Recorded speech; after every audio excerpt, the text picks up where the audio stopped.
Hi, everyone. My name is Kaitlyn Parkins, and I'm the Interim Director of Conservation and Science at New York City Audubon. I'm really excited to have been asked to participate in Birds on the Niagara today and share with you a little bit more about one of New York City Audubon's conservation programs. So I'm going to go ahead and share my screen so that we can get started. There you go. So today I'll be talking about one of New York City Audubon's conservation programs, our Lights Out program. And just a little bit more about New York City Audubon. We are a urban Audubon chapter, and our mission is to protect birds and their habitats within the 5 boroughs of New York City. And we endeavor to achieve that through advocacy, education, and conservation. And before I speak about our Lights Out program, I want to recognize that organizations across the continent have been working on programs to reduce light pollution for many years. There are many examples of programs like ours, and I'm here to share with you today our experience and what has worked and what hasn't worked for us, in hopes that in sharing our experiences, we can all be more successful in this very important work.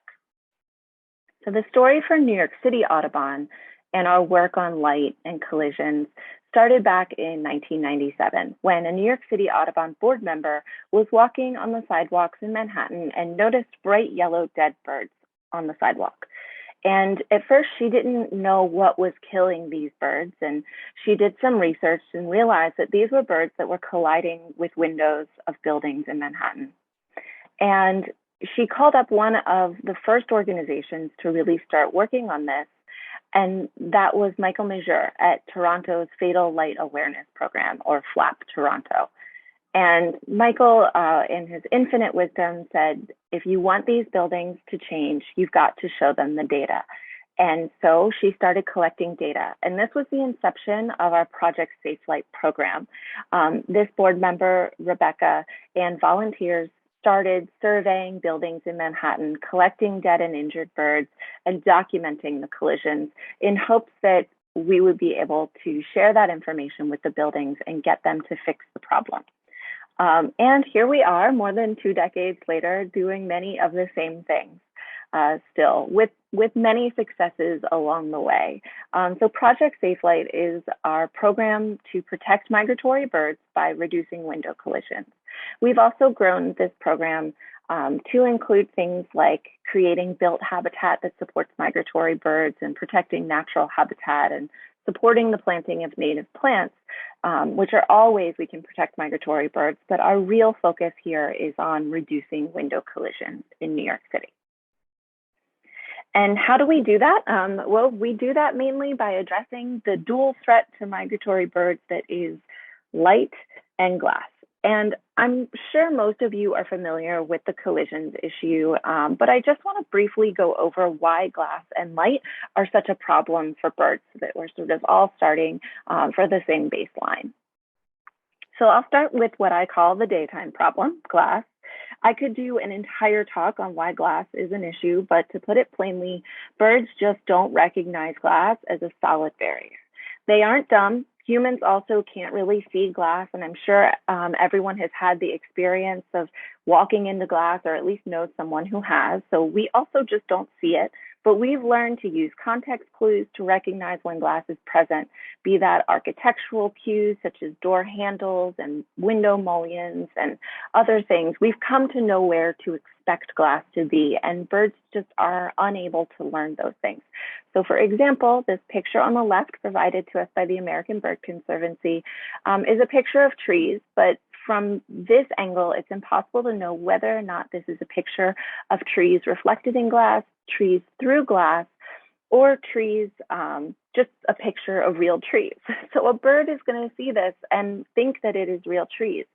On the right, we can see now the window mullions and the slight color change that comes with a reflection in glass or looking through glass. And so we know that there's glass there.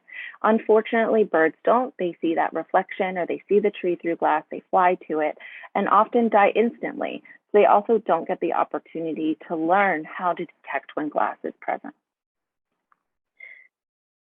And glass kills birds. Lots of different types of glass can kill birds. That includes these examples: reflective glass, vegetation behind glass, and glass corners and corridors. You'll notice that these are all fairly urban examples. New York City, Audubon, we do work in a very urban area, so we focus mainly, on commercial buildings, apartment buildings, and condos. But it's important to note that this isn't just a skyscraper issue. Collisions mainly happen at the lower level of buildings where birds are active in the early hours of the morning. So it actually doesn't necessarily matter how tall a building is. It matters what the glass looks like at those lower levels of the building. This is also an issue across the country in the suburbs and rural areas, not just in the city. So anywhere that birds and glass are together in the same space, this can happen. And low-rise buildings actually contribute a far greater percentage of overall window collisions because there are more of those buildings, and those lower levels are really what matter. So despite it seeming like a skyscraper issue based on media portrayals of collisions, it's really not. It's also an issue for both resident and migratory birds, but in New York City, we see a huge increase in collisions during spring and fall migration. And so this brings us to the nighttime problem, light. The collective we have known for a long time that light affects birds. If you look back in historical journals of lighthouse keepers, there are even some publications, published accounts of lighthouse keepers noticing that after a cloudy night, the rocks around the lighthouse would be littered with the bodies of dead birds. So light attracts and disorients birds, and it's possible that that disorientation, if not broken, the birds will just continue to circle around in light and potentially end up exhausted or even dead.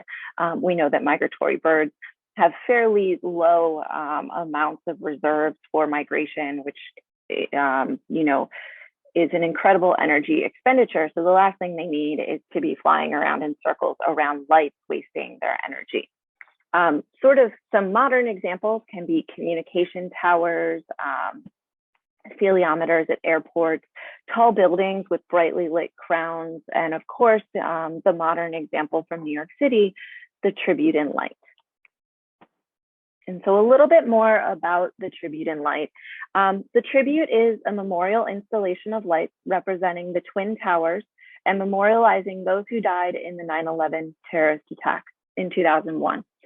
It also attracts migratory birds by the thousands. September is pretty heavy migration, nearing peak migration in New York City. But the influence of the Tribute on birds is highly dependent on migration density and cloud cover. So essentially the cloud cover lowers sort of the cloud ceiling height and seems to magnify the effect of the lights on birds. And if you can combine that with heavy migration density, you can have quite a bad night with many, many birds trapped in the beams. The picture on the left is from 9/11, 2010, which is one of the worst years we had for birds at the Tribute in Light. Sometimes if you have no cloud cover but heavy migration density, the birds seem to be able to mostly get by the Tribute unaffected, or at least the density of birds attracted to it seems lower. And of course, if we have a low migration night over New York City, or winds from the east that blow the birds over New Jersey, then we have a pretty clear night, and that's really what we want to see at the Tribute. And so the birds that are attracted to these beams and circle in these beams potentially could die from exhaustion. They could land on the sidewalks in lower Manhattan where they get run over or taken by predators, etc. They could crash into buildings. So we know that the Tribute could be a problem, and we knew from the very beginning that the Tribute could be a problem for birds. And New York City Audubon reached out to the producers of the Tribute to let them know that this could potentially be a problem, and sent some letters. And the production company reached back out and said, the last thing that we want the Tribute Memorial to do is to kill more beings, to cause more death. And so they really, the last thing they wanted were for birds to die because of this this art installation and this memorial. So New York City Audubon developed a solution with the producers. And that means that we and volunteers, staff and volunteers, are up on the tribute. Actually, it's actually not two beams. It's 88 individual lights focused upwards, and it is on top of a parking garage. And so we camp out on that parking garage all night long from 8 p.m. on the 11th till 6 a.m. on the 12th. And we count the number of birds trapped in the beams every 20 minutes throughout the entire night. The tribute producers have agreed that when the number of birds trapped in the beams reaches 1,000 or more, the lights will go off for 20 minutes, and that should allow the birds to disperse. It's a little hard for us to see what the birds are doing when the lights are off, and that's where a collaboration comes in with the Cornell Lab of Ornithology and scientists on that team. We've been able to take advantage of the tribute and light opportunity to learn more about how light affects migratory birds. This is a figure from a paper that was published in 2017. It was led by Benjamin Van Doren, Kyle Horton, and Andrew Farnsworth at the Cornell Lab with co-authors from Cornell and from New York City Audubon. The photo on the left-hand side of this figure is a photo of the beams and points out the individual migratory birds trapped in the beams. This is from the 2015 tribute. The Cornell Lab of Ornithology, as many of you know, and the birdcast team there uses radar to track and learn more about the movements of migratory birds. And they were able to use radar to learn more about how the tribute and light affects birds here. So if you look at the photo, the figure on the right-hand side, these two images are radar images looking at bird density when the lights are off and then when the lights are on. The cooler colors represent fewer birds. So on the top figure, that's B, box B, at 2:12 in the morning, the lights were off and there were about 500 birds within half a kilometer of the tribute. 20 minutes later at 2:32, when the lights went back on, there were 15,700 birds within half a kilometer of the tribute. So the birds clearly are coming in off migration and clustering in the area and dispersing when the lights go off. The scientists who worked on this paper found that birds will actually come in from about 5 kilometers off of their migration route to these bright beams. So this is a great opportunity to take what might be seen as a bad situation for birds and learn more about how light affects them. But you might think, okay, well, there aren't that many tributes. There aren't that many bright, blinding, upward-facing beams of light in the country. Certainly, maybe not in the area where you are. But it's important to recognize that dispersed light, or what we sometimes might call the urban glow, also attracts birds in generally. So the collective lighting of our cities means that birds are attracted into urban areas at higher densities than nearby rural areas. And these are just screenshots of a couple of different papers where they really got at the effects of urban light pollution in general on birds and showed that birds are attracted into urban areas. Now, they also found, at least in one of these papers, found that the density of birds in urban areas also correlated with trees. And so we hope that many of the birds that are attracted into our cities can find parks and safe places to rest and refuel for migration. But many of these birds that land in our urban areas end up on the sidewalks or in inhospitable environments. They're surrounded by the urban matrix. They're surrounded by windows where they could potentially crash into them and injure themselves in the daytime. There are many urban predators such as cats, rats. We know that urban gulls have been known to learn where birds are colliding with windows and pick them off. So lots of scary things for birds in urban areas. And, that can potentially mean that birds in urban habitats are less safe than birds that maybe land outside of cities to rest and refuel. Studies have also shown that light can increase the incidence of collisions at lit windows as well. So this is not just drawing birds into the cities, but this means that lit windows have higher rates of collisions than unlit windows. And a paper that came out recently on this, led by Benjamin Van Doren, and this took place in Chicago at the McCormick Place Center. They found that lit window bays had more collisions, and turning the lights off reduced collisions at those window bays. It's unclear whether this is because birds hit lit windows at night, or because the light draws them to close windows where they crash by day, or possibly a combination of both. But either way, light at individual windows can increase collision risk there. So just to summarize, how does light affect collisions? Light causes disorientation and possibly exhaustion for birds. It can increase collisions at lit windows, particularly for New York City. We see this at lit atriums, and it can draw birds into urban areas where other threats exist. And this is really just how light affects migratory birds. We also know that light can have negative effects on breeding birds, humans, all kinds of things. But this is really, our focus right now is on migratory birds.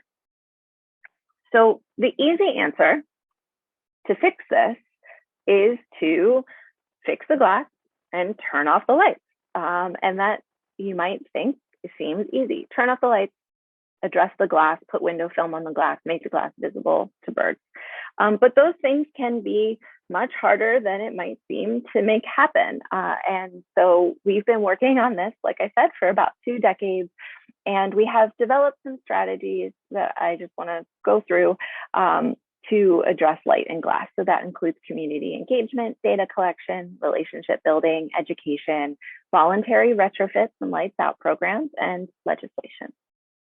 So to start, we have a large community science collision monitoring program. Volunteers go out and survey specific buildings every morning, documenting collisions, rescuing injured birds, collecting dead birds. And this contributes to our data collection, but just as important as the data collection piece, collision monitoring can be a really great outreach and education tool as well. Our collision monitoring volunteers often become some of the most motivated and vocal advocates for birds. So it does take quite a bit of energy. We have a full-time community science program manager who runs this program. So it's a lot of effort, but it pays off in multiple ways. And these are just some of our volunteers over the years surveying buildings for birds. We also realize that New York City is huge, and we cannot collect data via volunteers from all over the city. It actually takes 40 volunteers to collect data from about 20 buildings. So in 2014, we created dBird to try to collect more data on collisions in New York City. dBird is a incidental collision reporting platform. People can go to dbird.org and report a dead or injured bird they see in about 30 seconds without having to sign in using a username and password. The difference between dBird and some of the other options out there, such as iNaturalist and the Global Bird Collisions Mapper, is that you don't it doesn't require that username and password. We found that that was a really big barrier for folks in getting them to report birds. People who were very cared a lot about birds would certainly do that and report, but there are lots of people who find a dead bird and they want us to know about it, but they don't want to go to the trouble of making a username and password and having a whole account just to do, report one bird. So dBird sort of was our solution to getting over that barrier. And we've had many, we get about 2,000 to 3,000 collision reports a year now. And in 2021, we redesigned dBird along with Seattle Audubon. We partnered to redesign dBird to make it easy for any organization to sign up and visualize collisions in their region. So if you have an organization, and it can be state or regional or very, very local, a town. We have college campuses participating. You can go to dbird.org and click about and sign up as an organizational user, and you can visualize collision data on a map for your region. You can also get all the data from the collision reports. You can export those data, and you can also develop a message that people get when they report in your region that says something along the lines of, thank you for contributing. If you'd like to learn more about preventing window collisions in your area, please go to our website or whatever it is you want to do. So I don't want to dwell too long on dBird, but if anyone has an organization that they think could benefit from using it, please do reach out. It's totally free, fairly easy, and I'm happy to help get you started. We also work quite hard on developing relationships and partnerships with stakeholders, with experts, and these relationships have really come in handy down the line when I get into the legislation portion. This includes working closely with the glass experts at the American Bird Conservancy, the light experts at the Cornell Lab of Ornithology and other institutions now. This also includes industry folks such as architects. Many architecture firms have sustainability departments now, and it's important that we go in and remind them that sustainable also needs to mean wildlife friendly. In terms of lighting designers make excellent partners. There is just so much technical language around building and lighting design that it's an entire career. So I'm never going to be able to learn all of that technical language. And the partnerships with the people who've spent their careers learning these things are just invaluable. So we find that to be really, really important. We also work on education and outreach, of course. That includes professional development.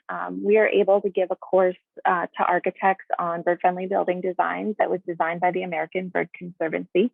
We also work with developers and their sustainability teams to teach them about collisions and what they can do to reduce collisions. We've worked with business improvement districts. We've worked with the custodial staff at these business improvement districts to get them reporting dead birds so that we can learn more. We also do public tabling and outreach and programs. We try to meet people where they are. On the right is a table I had set up at a Patagonia store. They've been a great partner in this work. And of course, we host lectures, educational lectures, and various lectures at wildlife festivals, like the one I'm speaking for right now. So all of this combination of education and outreach, we're really trying to reach consumers so that they can demand bird-friendly design from the developers, from the architects, who we've also taught how to design bird-friendly buildings and reduce collisions. And so we kind of need to get to people at every single level. And so now I'm getting into maybe what a lot of you wanted to hear about, which is our Lights Out program. And this is a voluntary program where we are asking building managers to turn lights out during migration. This program was started in 2005. And we're asking buildings to voluntarily address these issues. We provide advice on how to address these issues. Of course, for lights, it's pretty simple. Turn your lights out between 11 and 6 during migration. For us, peak migration is September and October, and April and May. When it comes to bird-friendly glass, we also have voluntary retrofit programs where we advise on bird-friendly design and glass retrofits as well. So for Lights Out, however, we provided letters, sign-on letters. We provided certificates for buildings to display in their lobbies, saying that this building participates in Lights Out programs, that the New York City Audubon Society commends them for that. And in 2005 to about 2010, this program was pretty incredibly successful. It had more than 20 buildings participating in the beginning, and we got some real high-profile participants. The Chrysler Building, the Empire State Building, Rockefeller Center. This is a picture of the Empire State Building looking south down the building all the way down to the end that you can see is One World Trade, which was not a participant at any point in time. And so this was working fairly well, but you might be able to see this is from 34th Street down to the bottom of Manhattan. And this doesn't look north up into the 200 in the Bronx. This doesn't look to the east into Brooklyn and Queens. And we had a total of 20 buildings participating. New York City has around 1 million buildings. And so this ended up being one of our biggest challenges. The pace of development in New York City is incredible. We have new buildings going up seemingly every month. Each one is taller and bigger and brighter than the last. They all want to be an integral part of the New York City skyline. That's what makes a building famous and desirable. They see light as a way of doing that. And essentially, entire new small downtowns are being constructed all over New York City all the time. So Hudson Yards was put up in the last 5 years. Downtown Brooklyn has really developed over the last couple of years. Long Island City has developed and is its own downtown with tall buildings now.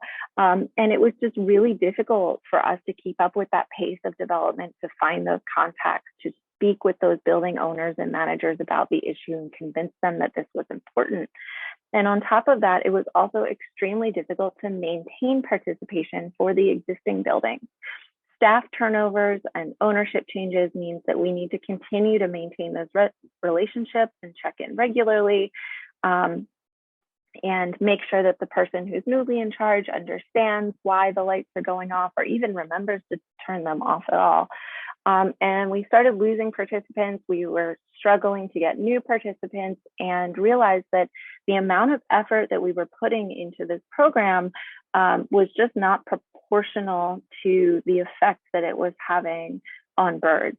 We really only had a couple of participants remaining.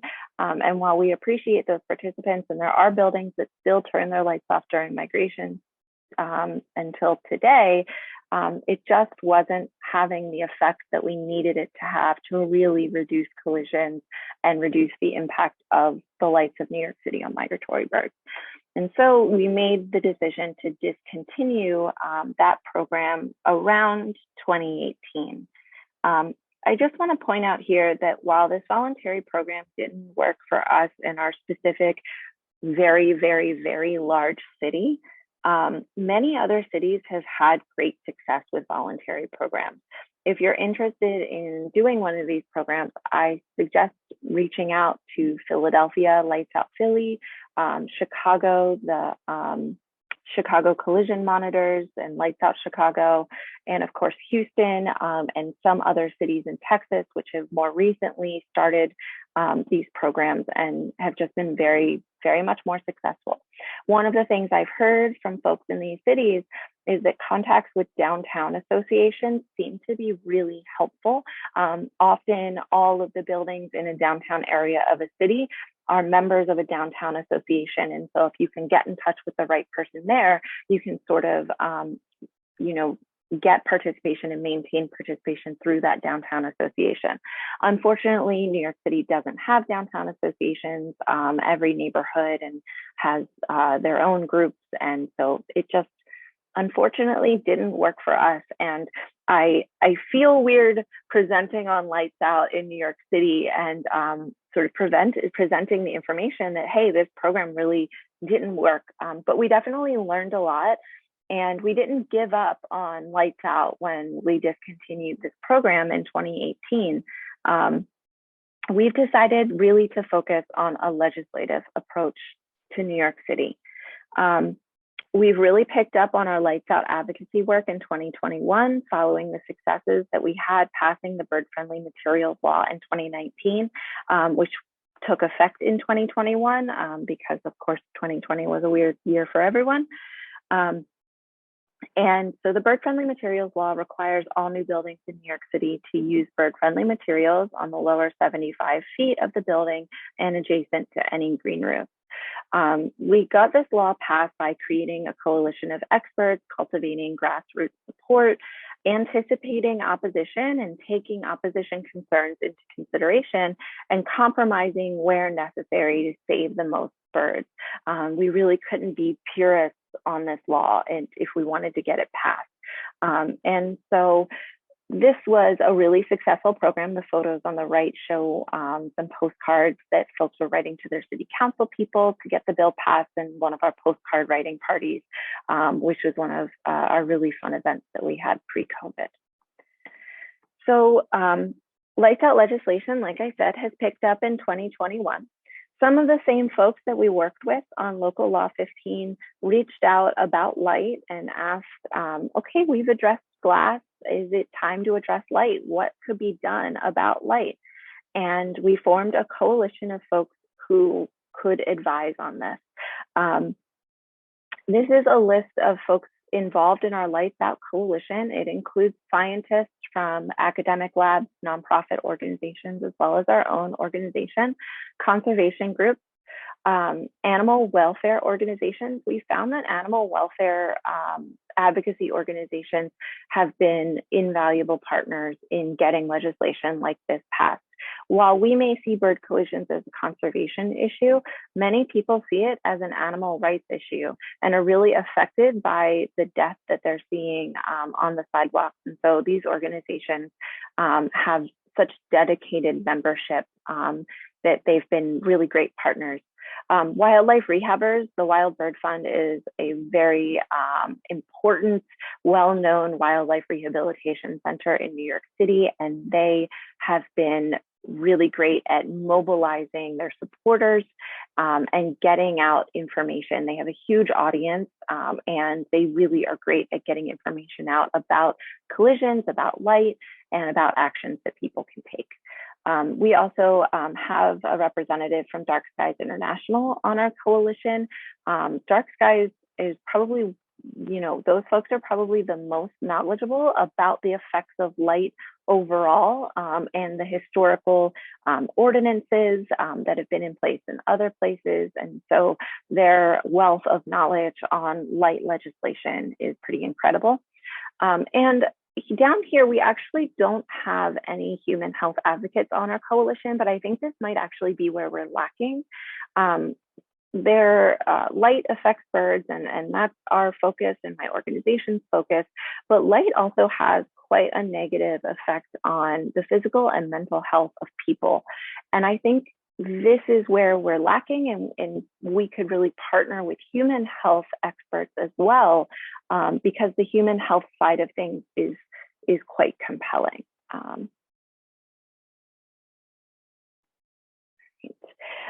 So we were working on this in 2021, and then September 14th, 2021 came. And that morning, New York City was dripping with dead and injured birds. One of our volunteers went out and found nearly 300 dead birds at just a couple buildings.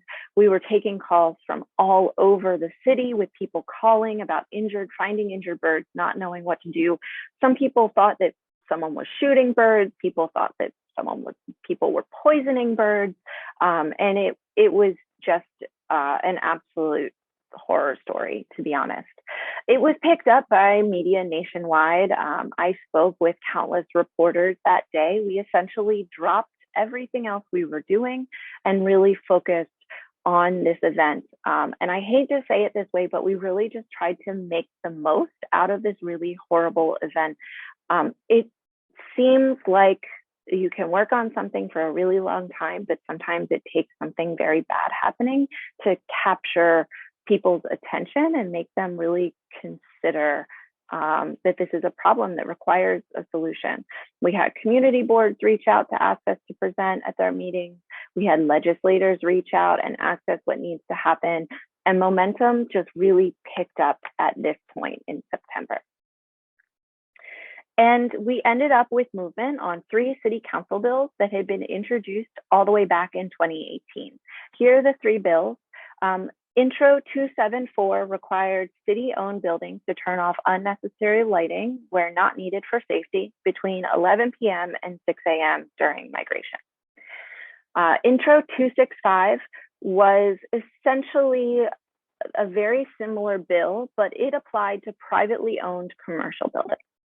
And Intro 271 really was written with an energy focus, but would benefit birds. It required city-owned buildings to install motion sensors indoors so that interior lights would only be lit when the room was occupied. So this would reduce interior lighting in buildings at night.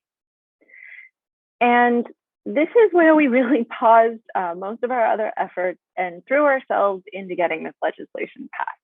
So we provided testimony in the city council hearing and coordinated our testimony with others in our coalition. We brought in scientists, experts, advocacy groups, sort of everyone we can.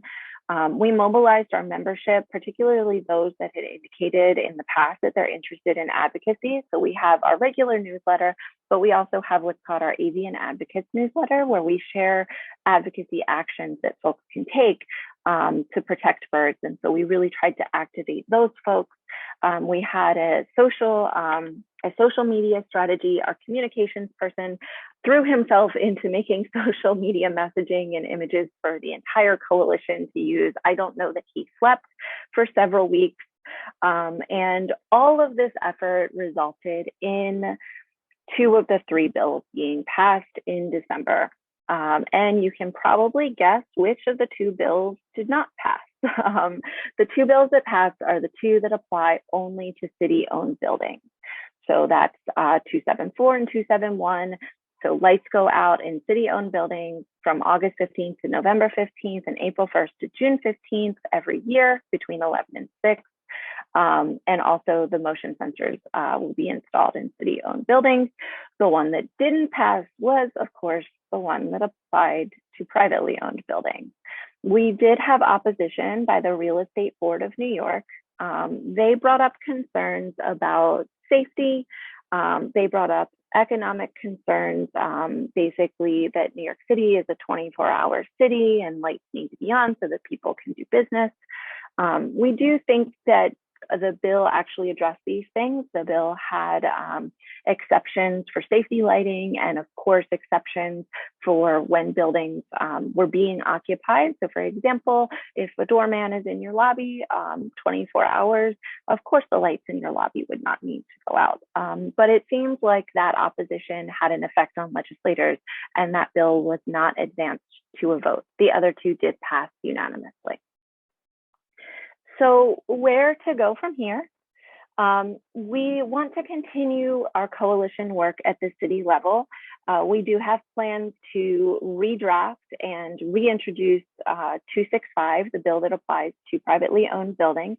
It will be important to increase our partnerships with other stakeholders. So this means bringing other folks who care about light pollution on board.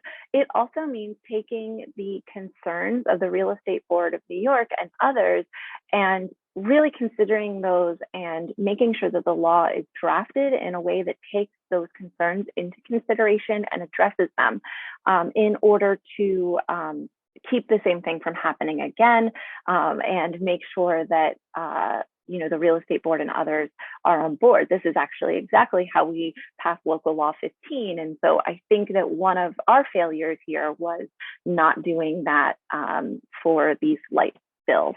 So we really, really do need to increase our partnership. In January, state legislation was introduced.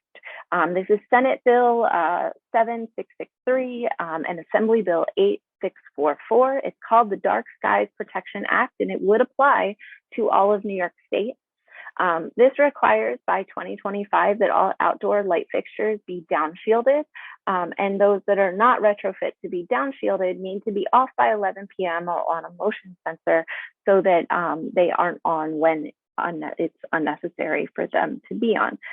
We will be continuing to work with partners, including the lead organization, Audubon New York, on this bill, as well as hopefully some others that may be here in this audience. And hopefully we can get some real leading light legislation in New York State. I think New York has proven itself to be a leader in the past on some of these issues, and we can certainly do so on light as well. And with that, thank you so much for sticking with me till the end. I wish I could take questions in person. I love those conversations. So I really encourage you to reach out to me. My email is on the screen. It's kparkins@nycaudubon.org with any questions you may have about light, glass, collisions, D-Bird. I will stop my sharing for just a moment here. Thank you all so much for bearing with me to the end. I hope you do reach out. I hope that I get to speak with some of you about Lights Out in the future. And thank you so much for having me.